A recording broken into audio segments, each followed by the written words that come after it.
Hey everybody, and welcome to Libromancy, a podcast about the magic of books. I'm your host Josh, and today I'm going to be talking about Grey Sister, the second book in the Books of the Ancestor series by Mark Lawrence. So let's pull the threads of magic together within books. Again, this book was great, just like the first book. I know I said Red Sister was amazing, and if anything, I think Mark Lawrence has made the second book even better than the first one. It is incredibly full of beautiful prose. I think the story it tells is good and really has more to it than just this, basic story. If you look for it, you can find lots more to dwell on and to think about. So beautifully written, lots to dig into and to talk about. I loved it. I read it so fast. Didn't want to put it down ever. So I think we'll talk a little bit more about spoilers now, but just another great book. It did have a pre-prologue that I really enjoyed. I was glad that he put that in because while I read it fairly quickly after the first book, it really clarified a lot of things that I didn't really catch or I had half caught the first time. But having it clarify everything for me really set it in stone and really prepped me for the book. And I really appreciated that. I assume that there was a bit of time between him publishing, but either way, it was great. Just a quick pick-me-up. So this book had less of the future flash that the first book in. The first one kind of felt like every so often, every time we hit like a cornerstone or a milestone in the book, we changed to the future and saw it and then came back. And this one had less of it. And when we had less of it, it was much more clear what was going on. We know who all the characters are for the most part. We know why they're there because it's, of course, building on the first books. And there was less trickery involved where, now I didn't mind the trickery in the first book because it played a part and it enhanced the story, I think, incredibly. But this one is more, here's what's going to happen, and there were fewer sections of it. So I enjoyed that. Let's see. Our first thing is that we are 2 years later in the story. So Nona has advanced to Mystic class, and she's talking to someone in her head, and, named Coet. I'm not sure how you really pronounce it, but I honestly thought that was her shadow at first, and not a demon/devil thing that has that lives inside her now and wants her to just straight up murder, everybody. Yeah, so that was good to learn about, that demon is what we're going to call it, had gotten into her when she killed Raymel Taxis in the last book, and that it was one of the devils that had been pushed inside of him and was keeping him alive. And of course, as Nona has moved to a new class, she also has to have a new enemy because Clara, her previous friend/enemy, has left the nunnery, the monastery at this point. And we are introduced to Jolie, who I disliked from the beginning, and I will continue to dislike until Nona gets fed up with her and kills her because she's a huge jerk and she would not let go of her past and her nobleship inside the monastery. She's better. She's going to have you know it. And I liked how Nona dealt with it without killing her because she easily could have killed her at any time with her flaw blades. So I appreciated that she didn't. Another scene I really enjoyed was her shade trial. Now, the shade trial for the Mystic class is that they have to cross the square unchallenged. And this usually happens in the city they're closest to. But because of Nona and because of certain circumstances that we'll talk about, it's unfeasible for them to do that. And so it has been moved to the monastery, which is really unfair to Nona because everybody knows what she looks like there. She can't really hide or blend in with other people. But I did call how she was going to get to the tree. The rule is to go to the tree, unchallenged, climb it, find a box, open the box, and you get the most points. Every time they challenge, they lose a meal if it's wrong. So, just great. I didn't call all of her friends helping her in the way they did, mainly by pretending to be her and attempting to get to the tree so they could waste challenges. But I did know that Nona was going to fly/jump and get to the tree because that's how she works on her blade path. I knew that that was going to be, and I was so glad to see it. It was just great. Another spot I would be remiss if I didn't talk about is that they go down to the caves underneath the monastery where the ship heart used to be. And they just have fun there, kind of their secret meetings, even though no one's allowed there. And Jolie manipulates Nona into feeling even worse than she already does about her friend Hessa dying. And so Nona says, okay, we're going to go down to the caves and we're going to go find where the ship heart used to be. I need to see where Hessa died. And so they go down there and they meet a cave monster. And even Colt, the demon in her head, tells her to flee, tells her to run. They all panic, they flee, they barely get out of there. And when they get to the top, Nona realizes that she's the only one who really remembers what they were running from because Colt protected her, and that what they are running from was a holothur, I think is how I'm going to say it. But it's like a hologram of your fear, and I guess it can move. It was crazy, just the imagery there, and you could feel the fear coming off of them through the book. But the most amazing thing about it is that it could pull their threads, the threads of the Quantal Marginal magic, and so it tied up the memory of them being in the cave and going back to the cave with their deepest fear. So they just instinctively avoid it. And that's intense and scary, a monster that can use magic and use it effectively to make you forget that it's really there. That's bad news. I did like how Nona fixes it, she works at it eventually. And instead of doing the traditional path weaving to get rid of it, she's able to kind of work it a different way and fix the problem bit by bit so that her friends could go back down with her. And then she stands and faces it and says, no, I'm going to face my fear. And it kind of just disappears. So I don't know if that's all that was taken, all that it needed before it would leave, or if something else is going on. And of course, what would this book be without a little bit of Inquisition / monetary religious versus civilian duties? So, and the Inquisition has come to the monastery, led by a Brother Pelter. And boy, going into it, I just knew I felt sorry for him already at the beginning, going up against Abbess Glass, whom I'm proud to say we learned a little bit about, that she has not as much work with the threads or with the marginal kind of magic or the path, but that she has this great intuition that kind of subconsciously reads things and ascribes importance to it, and she can really plan and see the dominoes and how they're going to fall and just make sure that everything topples, kind of in the right way that she wants. And boy, was that exciting to see. So they are going on their path. She's been arrested for heresy of all things because Nona decided to write about an ancient saint that is supposedly a heretic that we really have no idea about. So Abbess Glass is being brought by Brother Pelter to stand trial for her crime of heresy, and she's like, oh, by the way, you can't take me to an Inquisition tower because I used to be an Inquisitor, and there's the law that says you can't take me to an Inquisitor tower because then everybody would just take their bosses and force them to commit, to say heresy, and they'd get their job, so you can't take me there. And he's like, oh, fine, I play by the rules, even though I'm a horrible person and don't play by the rules. And so she's planning that she'll go to the Emperor, he'll have to say all these things in front of them, and we'll see if he even approves of this. And the whole time, she's just needling him, planning where you're going to do this and how you're going to do that. And don't forget this law that says this.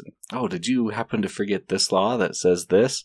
Oh, it was just awesome living in her mind and talking to Brother Pelter like this. You knew it was coming, and I loved every minute of it.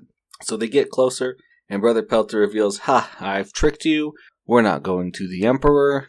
We're going to the Empress. We're going to Scherzal, the Emperor's sister. Excuse me, she's not the Empress. At least not yet.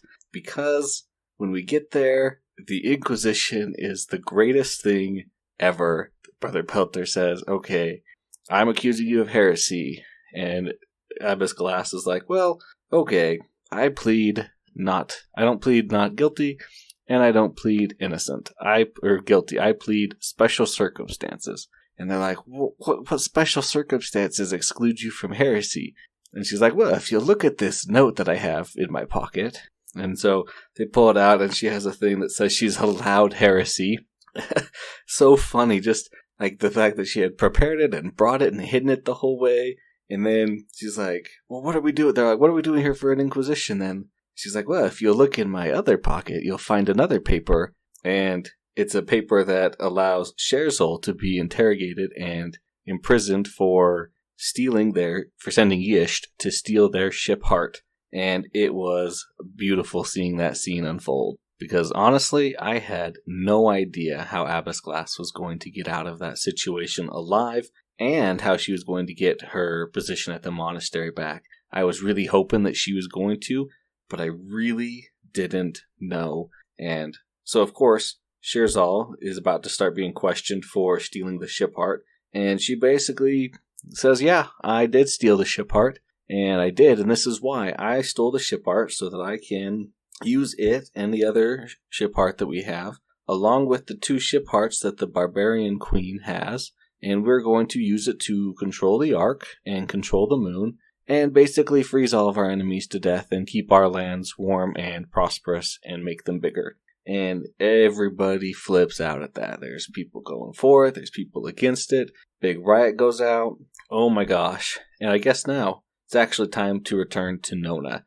I know I left her for a minute, but I really enjoyed the Abbess Glass and then the Nona scenes where they switched around each other. It was quite good. Alright, so let's go back and talk about what Nona's been doing while Abbess Glass has been having fun with Brother Pelter. When Brother Pelter arrived at the monastery, he did so with very specific thoughts and reasonings, and I'm guessing you can guess what one of them is. That's right, he's been paid off most likely by Sherzal and the Taxis, and he wants Nona. So he comes up with a reason. Oh, Nona was in the caves and she shouldn't have been, and you said that anybody who was in the caves would be banished. And Abbess Glass, of course, oh, it's okay.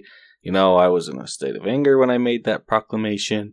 She's a very powerful 3-blood and the shield. We can't let her just go and be banished. And Brother Pelter's like, yeah, you're right, but we have to stick by the rules, because who are we if we can't stick by the rules? So let's kill her and then throw her off a cliff so that she can't be used of use to our enemies because she's dead and she's banished because we threw her off a cliff. And I was like, oh, I do not like you for suggesting this. Do not like you at all. Just cementing my opinion of him. So, of course, Nona escapes with Sister Kettle, and she basically tells her, hey, just run, keep going. I don't know what you're going to do. I don't know where you're going to go, but survive, live. Hopefully we can get you back someday or something. So she decides to go to her old home, and she finds out that her home has been destroyed because she killed all of the guards. And more importantly, she killed the Quantal worker that was sent to capture her when she was a young child. So kind of depressing for her. Her whole home's destroyed, and then she's captured by the Noiguin, or the Noguin. Let's call him the Noguin.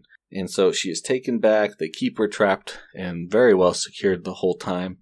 And they actually bring her to the Noguin hideout, which, as you would not believe it, is under Sherzal's apartment / manor empire, where Abbess Glass is having an inquisition on her. So quite interesting there. Of course, at this time, Kettle has come back and has been trying to rescue Nona, and she's also met Zol, who came on the way. And even though Zol doesn't really show her friendship very much, you can see that she is important. And I love that Zol, every time someone's like, oh, you can't do that, she's always like, well, you believe I'm the chosen one, so you better let me do it. I can do it. I'm the chosen one. Even though we all know, and everybody knows, that she doesn't really believe she's the chosen one.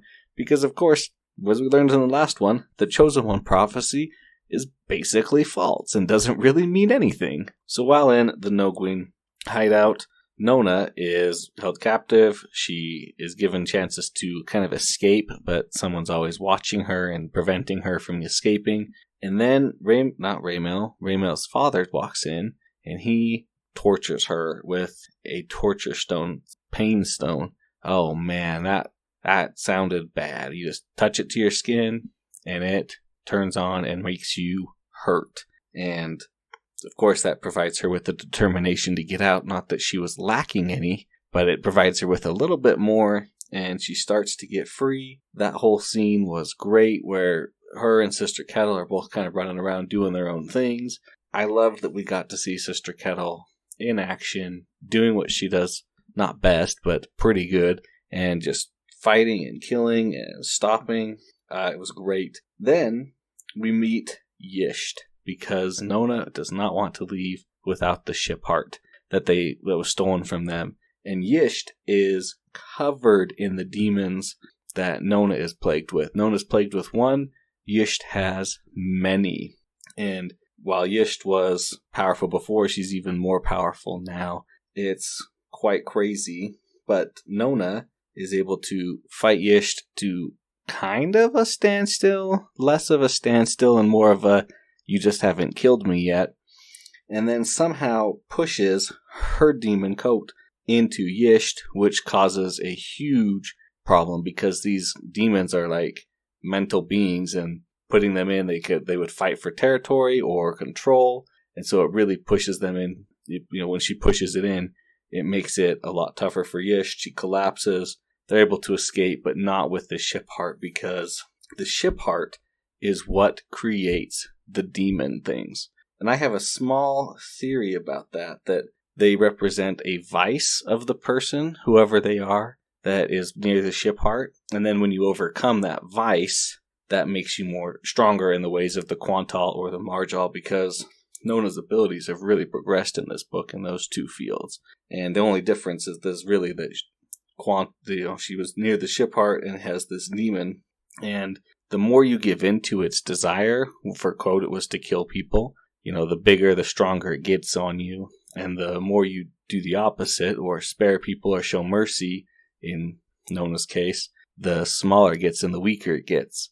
And so when she stops in to save her Sister Kettle's life from Yisht, it's able to push it out and go into Yisht. So that was incredibly cool scene. Now I'm going to skip all the nitty gritty details here, but Abbas Glass and all the other apprentices who managed to get there, and Nona and Sister Kettle all kind of meet up, leaving Sherzal's mansion, and Nona has to walk the path a second time in a day, which is incredibly risky. No one says it can be done, but she does it, and she pushes the cart, and they are able to make their break. And I just thought it was great. Oh, before I forget, before she leaves, she takes the pain tool that the Taxis used on her, and she uses it on him and paralyzes him, and then tapes it to his back so that he can't remove it in a hidden kind of hideaway spot. And so who knows how long that was going to last on him, or if he'd just die straight up from the pain before somebody could come remove it. That was a touching and a powerful scene that Mark Lawrence wrote there. So they leave. They're on their way out. They've escaped, and then Zol pops out, and she is carrying another ship heart, but not their ship heart. No, she has stolen the ship heart of the Noguin, which was funny and great. And then we see from Nona's perspective that one of the demons crosses into her. And so I'm looking forward to seeing if my theory about those is right or how far off I was, but I am excited to see it. And then in the last future flash of the book that we'll talk about, we see that it's Lanotaxis who is employing all these armies and these people to come and kill Nona and to attack the monastery with the Noguin. And the Noguin are there in force because of all the damage that they've wrought. So just again, I have to say it, an excellent book. If Red Sister, the first book in this series, was a 5 out of 5 stars, then I think I have to put Grey Sister at a 6 stars, because everything that was good about the first book, he's made better in the second book. And it was incredibly beautiful to read with an incredibly powerful story, and I thoroughly enjoyed it. So that's going to wrap up my discussion of Grey Sister by Mark Lawrence. Thanks for listening, everybody. Thanks to David Hilowitz for the intro and outro music. Please like and subscribe to the podcast wherever you listen to it. And if you have any questions or comments, send them to LibromancyPod@gmail.com. And remember to pull the threads of magic within books.